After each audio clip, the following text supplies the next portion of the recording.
উজনি অসমৰ বান পৰিস্থিতিৰ ফলত ক্ষতিগ্ৰস্ত হোৱা শিৱসাগৰ জিলাৰ বানাক্ৰান্ত লোকসকলৰ কাষত থিয় দিছে সদৌ তিনিচুকীয়া জিলা ছাত্ৰ সন্থাৰ প্ৰাক্তন সতীৰ্থসকল।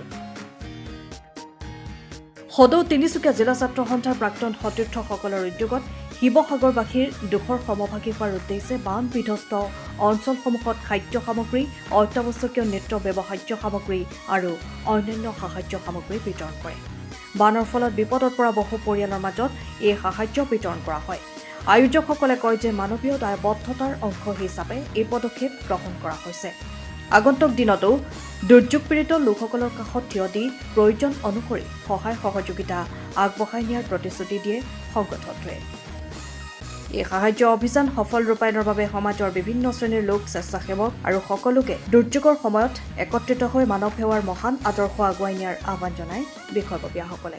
জিলা ছাত্ৰ সন্থাৰ প্ৰাক্তন যিসকল আছিলোঁ আমি জিলাৰ প্ৰত্যেকজন আমি মিলি পেলাই আজি চৰাইদেউলৈ ওলাইছোঁ আৰু এই কাৰ্যসূচীত আমাৰ জিলা ছাত্ৰ সন্থাৰ আমাৰ নেতৃত্ব যিসকল আছিল গ্ৰহণ কৰিছিল তেওঁলোকে যথেষ্ট সহায় কৰিছিলে আৰু লগতে আমাৰ ছাত্ৰ সন্থাৰ সকলো মানে দলৰ প্ৰত্যেকজন ল'ৰাই নিজৰ নিজৰ ফালৰ পৰা যথেষ্ট সহায় আগবঢ়াইছে, যাৰ বাবে আমি এই কাৰ্যসূচী আজি কৰিবলৈ সক্ষম হৈছোঁ।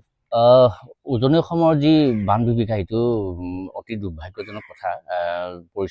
এইটো প্ৰকৃতিয়ে এটা মানে অতি বেদনাদায়ক এটা পৰিস্থিতিৰ সৃষ্টি কৰিলে। গতিকে আমি সমগ্ৰ অসমবাসীয়ে যিদৰে শিৱসাগৰ, চৰাইদেউবাসীক, জিলাবাসীক যিদৰে সহযোগ কৰিলে, আমি আমাৰ সদৌ অসম ছাত্ৰ সন্থাৰ প্ৰাক্তন সতীৰ্থ হিচাপে আমাৰো এটা কৰণীয় আছে বুলি আমি অনুভৱ কৰিলোঁ। আৰু গতিকে আমি সদৌ তিনিচুকীয়া জিলা ছাত্ৰ সন্থাৰ যিসকল প্ৰাক্তন ছাত্ৰকৰ্মী আছিলে, আমি তেওঁলোকৰ লগত অতি শীঘ্ৰে আমি যোগাযোগ কৰিলোঁ। যোগাযোগ কৰি আমি ৰাইজৰ সহযোগত আজি চৰাইদেউৰ চুমনিত আমি বান সাহায্য প্ৰদান কৰিব আগবাঢ়িছোঁ।